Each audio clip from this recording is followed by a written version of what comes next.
Hi guys, and welcome to another batch of your replays, and today I thought we'd go tier 9 mediums, kicking off with this game from Neolon Travels in the E-50. This game was sent in by Neolon a long time ago. It's one of the oldest replays I have, and I said I'd finally get around to doing it. So I looked at the end results, and it looked like a really good game. I sat down, loaded up the replay to record. I record live. If you're new to the channel, you'll know that when I'm doing your replays, I don't actually watch the games before commentating, so I go into them live and suddenly realized, hold on, I'm in this game. Apparently I'm platooned with Neolon and CJC, and I know that Neolon has a really good game. I saw her end results, but I failed to notice I was in the game, so I really hope I don't fail badly, but hell, even if I do fail badly, you'll know that it's not something I'm afraid to put up on the channel. I put plenty of my fails up on the channel. But we're here on Mines, and it's a very tier 10 game. In fact, if you take a look at the enemy team are very good. They have some very strong tanks, and most of the enemy tier 10s happen to be very nasty tank destroyers. So we're tier 9s. It's going to be a tough matchup. Let's just get going. And as I say, I really hope I don't scrub out, but we'll just see, we'll see. Judging from the end score results, I do know that Neolon probably carries me in this game. But that's okay. In the game yesterday, in the Comet, I was also platooned with Neolon, and yeah, I'd say I had a decent game in that particular game. But Neolon's in the E-50, the German tier 9 medium tank. It's a tank I like. I do like the E-50. The penetration on the gun is a little bit lacking. Wow, this is just action-packed already. Neolon sets a Lorraine on fire. Doesn't get the kill, unfortunately. Going to ram a bat. No, she doesn't ram a bat yet. But, wow. Neolon's already up to 1100 damage. Ran into 2 Batchats on the hill. These were good players. Ran into a good Lorraine 40T on the hill. She's the only tank on the hill now. She's up against a Batchat and she's flanked him. And it looks as if the Batchat's on a reload. The Batchat's running for it. Neolon's hunting him down. Unfortunately, the reload on the E-50 is not fantastic. Okay. Never mind. This game is just going by so fast. Well played by that Blunacum, the Batchat in the enemy team, Mute D. Yeah, well played, sir. Suicides while trying to escape from an E-50. Wow. Yeah, so while all of this is happening, Neolon's on 2000 damage, and I haven't been able to talk about the E-50 yet. It's a decent tank. I do like the E-50 because it's quite versatile. It may not be the most maneuverable medium tank. It may not be, it's a fast tank in a straight line, but it may not be the fastest of the tier 9 mediums. And its gun is a little bit lacking. I find the penetration on the gun is lacking, although shooting down on the back of an IS-8 penetration wasn't an issue. So Neolon's just going to work on these tanks below her. Another IS-8. Unfortunately, she's getting proxy spotted. But the gun, let's talk about the gun. You've only got 220mm of penetration, which is fine in a tier 9 game. But unfortunately, it lacks a little bit in tier 10 games. Also, the reload is not fantastic. But actually, hang on, I forgot the E-50 was buffed. So yeah, I think the DPM on the E-50 is actually quite impressive. It's the E-50M that suffers a little bit from DPM. I'm getting my E-50s mixed up here. So yeah, the E-50 has a decent DPM. Its reload is quite good, a lot better than it used to be when I first started driving the tank. Neolon's already up to 3,666 damage. She's basically been the only tank that made it up the hill. She's got the hill to herself. In the meantime, CJC and I are working the other flank. And it looks as if we're retreating because there are some very, very dangerous TDs on the enemy team that haven't been spotted yet. So it looks as if we're coming back. See, JC's got a kill, Nealon's got a kill, and I've done jack all in this game so far. I just wonder whether or not I do anything. But yeah, E-50. I do like this tank. I decided to keep this tank. I still have it. And in fact, it's one of only 3 tanks in my garage that have a spall liner on it. Because when I first started playing the E-50, I had a lot of fun ramming enemy tanks to death in it. So I thought a spall liner was a good equipment choice. The only other 2 tanks I have are spall liners on are the TOG-2 and the Mouse. So those tanks have a spall liner specifically to stop crew members from dying as easily when I get hit by HE. But the spall liner's on the E-50 simply because I like to ram enemy tanks to death. Nice shots into the side of an FV-183. But as I say, some very, very dangerous tanks left on the enemy team. There's a Waffenträger that hasn't been spotted yet, and there's an FV-215B183 that hasn't been spotted yet. And they've picked up kills. So Nealon's got to be very, very careful here. The tanks below her are spotting her, but she's continuing to work here. She's up to 4.5k damage. And it looks like CJC and I have finally come around to attack from this particular flank. I guess the reason is we don't want to go up against hidden tank destroyers, but Nealon moves up, kills the M103. So there's kill number 2 for Nealon. CJC's also on 2 kills, and I've done nothing. Yeah, I'm really hoping I did some damage, or assistance damage or something. Ooh, side of another FV-183. And unfortunately, tracks for 0 damage, and the FV uses a repair kit. So this is before the FV got an armor buff. Hey, look who it is. It's me, and I'm on full health on my ST1. I really hope I've actually fired my gun in the game so far. So, Nealon's had the hill to herself for too long. I've decided to come up and steal some of her glory. But, I think I must have been spotted or something. I'm retreating. And as I say, FV-183 and Waffenträger at the back of the map still... Oh, the 183 was spotted. Waffenträger hasn't been spotted. So, Nealon's deciding to relocate. Does get her spotted by something. She's up to 4.8k damage, 2 kills. And... yeah, it's still a 50-50 game. Basically, we're a bunch of tier 9s with 1 tier 10 tank versus 3 tier 10 TDs. So it's not as easy as it looks, and Nealon gets spotted by the FV. Misses her snapshot. FV also misses. No arty to worry about in this game. Forgot to notice that at the beginning of the game, so no arty. FV is taking fire from, I think that was CJC, maybe myself. And good shot. So Nealon takes out the FV for kill number 3. Score is 12-10, and now we've just got to deal with a 183 and a Waffenträger auf E100 camping at the back of spawn. So I think we're slowly pushing forward to try and get spots. 183 has been spotted. And again, Nealon's... oh! Gets a nice side shot, but again, a track for 0 damage. And again, the FV decides to use a repair kit. Someone gets a nice shot in. Nealon takes him out for kill number 4. So this AMX 1390 is going to be spotting for the Waffenträger.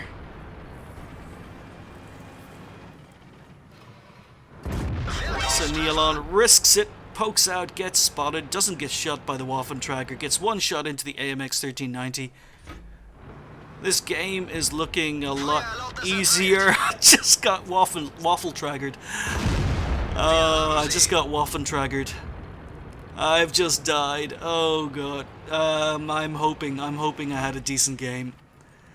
So Nealon takes out the AMX for kill number 5, puts a blind shot towards the Waffentrager, and the IS-8 takes him out for a good game. So, a nice tanker for Nealon in the E-50, having the hill to herself on mines after doing some very, very frantic cleanup work on some very, very good Batchat drivers at the beginning of the game. She finished up with a Confederate and a high caliber. She finished top on XP with 1661. Nice XP game. 6,663 damage done. Really, really nice damage game. And 5 kills as a tier 9 in a very, very tier 10 game. CJC came third. 996 damage, or 963 damage with 2 kills. Still managed to get him third. That's the nice thing about being a tier 9 and a tier 10 game. And unfortunately, I did scrub out. I did do more damage than CJC, but he got the kills, so yeah. I'm not afraid to put up some of my fails on the channel, but Nealon, you and I are going to have to speak about you sending in replays where I scrub out. But yeah, okay, 27 shots fired, 24 hits, 22 penetrations. Really, really nice game. A really, really nice performance from the gun. Nealon also managed to do 2,000 assistance damage tracking enemy tanks, spotting enemy tanks. She spotted 1, damaged 11, destroyed 5, and earned 58,000 credits with a premium account. Really, really nice XP total for the game as well. 2,491 XP with a premium account on a ×2 with a bonus thrown in. Left her on 6,227. Really, really nice game in the E-50. Completely forgot about this game. I don't remember it. Yeah, I tend to block out games that didn't go well. And I do fail, folks. I do fail now and again. But thank you, Nealon, for reminding me of that. Maybe that's revenge for putting up your T-54 heartbreak game on the channel a few months ago. But yeah, really, really nice game. Now, before I move on to the second replay, I do want to point out that this is the 1.5k subscriber day 3 video. And I have another question for you. And again, once the week is over, I will be giving out prizes to whoever comments on videos. So if I haven't announced any prizes yet, be patient. I'm giving everyone a chance. Not everyone can check YouTube every day. So the competition is open until I get up to about video number 10. That's not 10 days. A couple of days, I'm going to be releasing 2 videos on the same day. But basically, if you haven't entered the day 1 video yet, you can. If you haven't entered the day 2 video yet, you can. You're going to be able to enter the earlier videos right up till when I close the competition. So if you're only catching up with YouTube now and you want to win some Steam games, then basically you can go ahead and comment on the day 1 and day 2 videos or whatever videos you happen to miss. So anyway, yeah, the question today. I've mentioned that I've played a lot of classic games, and the fact is I have a lot of fond memories of classic games, and a lot of the Steam keys I'm going to be giving out are for classic games. Probably the earliest game I have memories of is A Bard's Tale, the original Bard's Tale on the Amstrad 464. I remember spending an entire sunny summer indoors with the curtains pulled in a friend's bedroom. And it's a good thing we were a lot more innocent back then, because that could have sounded really bad. But my friend and I spent an entire summer in a locked bedroom in the dark in front of an Amstrad 464 with a green screen monitor, playing Bard's Tale, a game that was basically a turn-based RPG, amazing for its time, and basically I remember having math paper, grid math paper, where basically we had to make our own maps. There was no internet back then, no maps provided. We had to make our own maps of each and every dungeon we went into. And I remember spending weeks and weeks and weeks basically doing cartography and making maps on old mathematics paper. It was a fantastic summer, still remember it fondly, and we kicked the butt out of the game. So that is my earliest major gaming memory, an entire summer playing Bard's Tale. And today's question is, what is your earliest gaming memory? What is your fondest early gaming memory? And what game is it in? What was your earliest game that you have a fond early memory of? Some of you are going to show your age. A lot of you are going to show your age.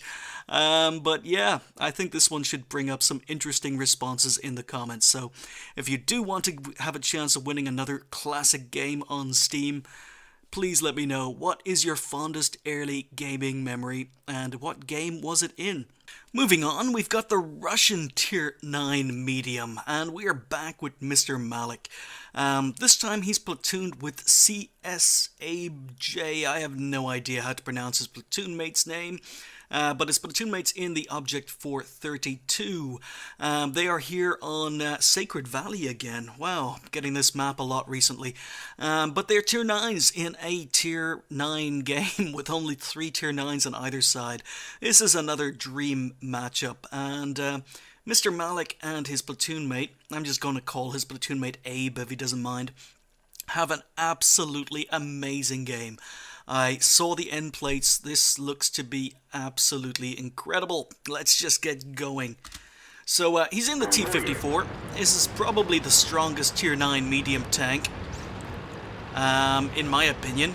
I still am relatively new to the T-54, but what I've seen of it so far, I think I would rather play the T-54 over any of the other Tier 9 mediums, and there are quite a few good Tier 9 mediums, but yeah, I can see why the T-54 is so popular.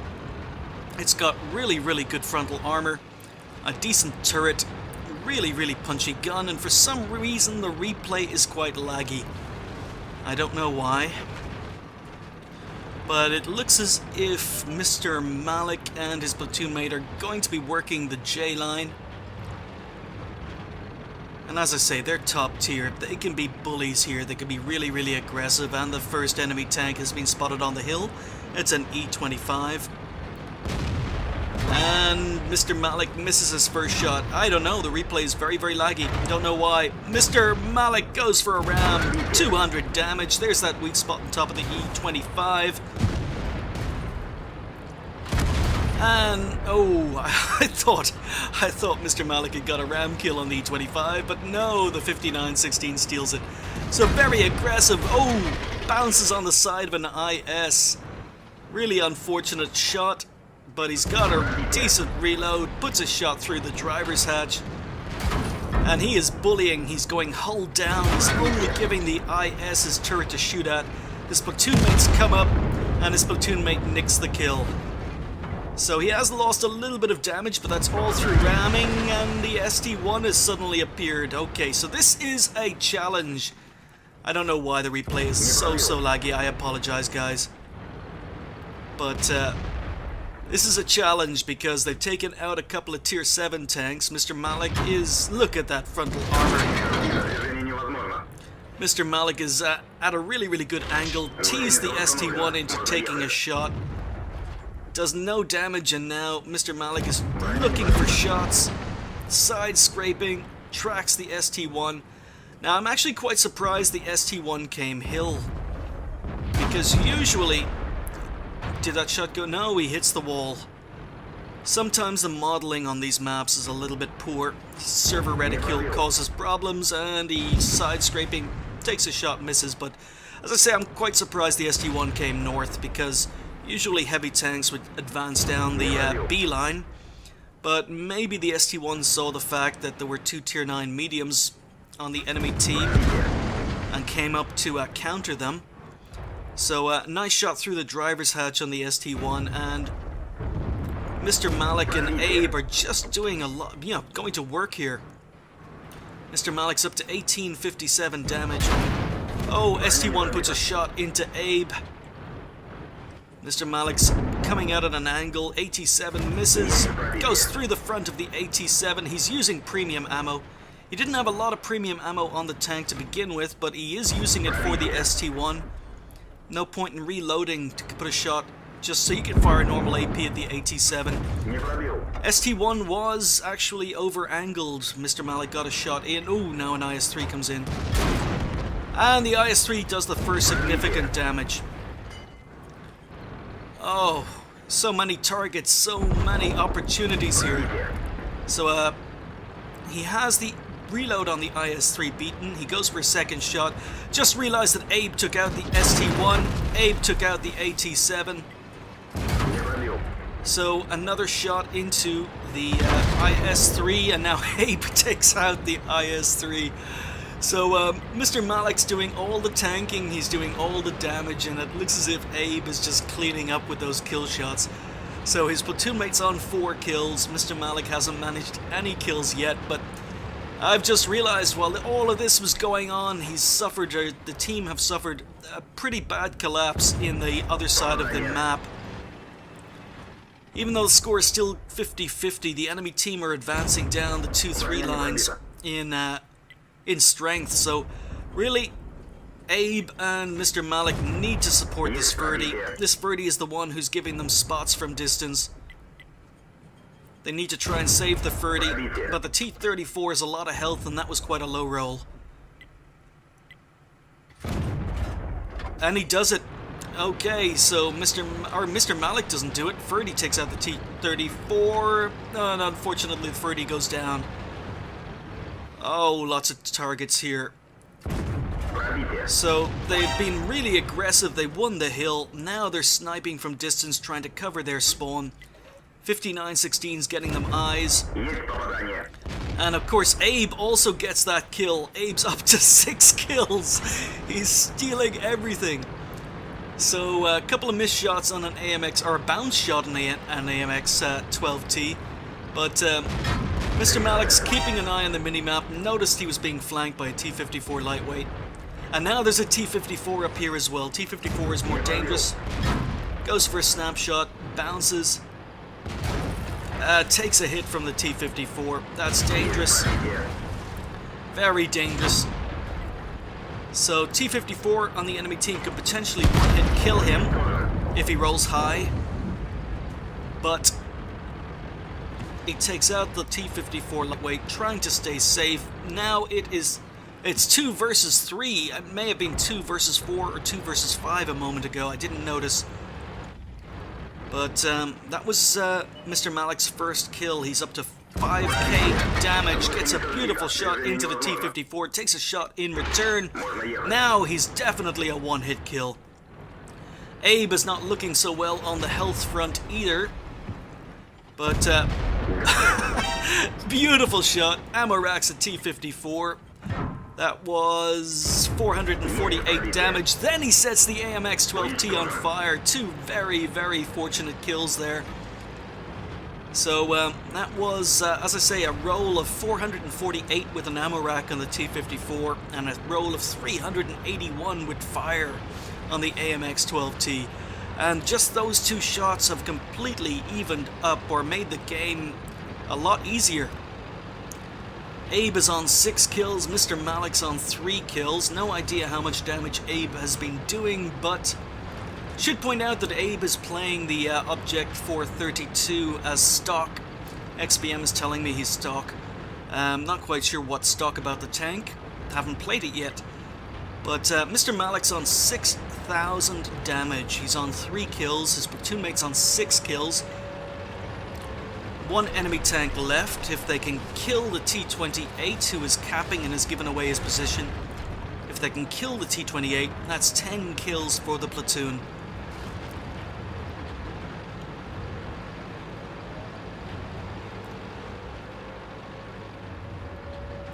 So they're both approaching the T-28 from the same side. I'm not quite sure. Too easy to tell, or too early to tell. Really what they should be doing as a platoon when they're approaching an enemy tank, only 1 left, is they need to approach from a different direction.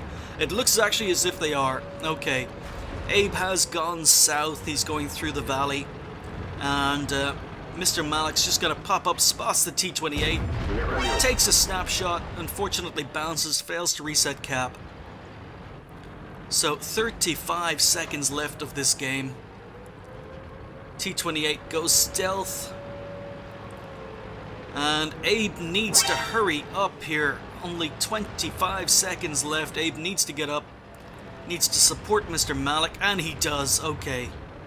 I thought it would take him longer to get up. So the T-28 turns to face Abe, but Abe is able to take him out with a second shot.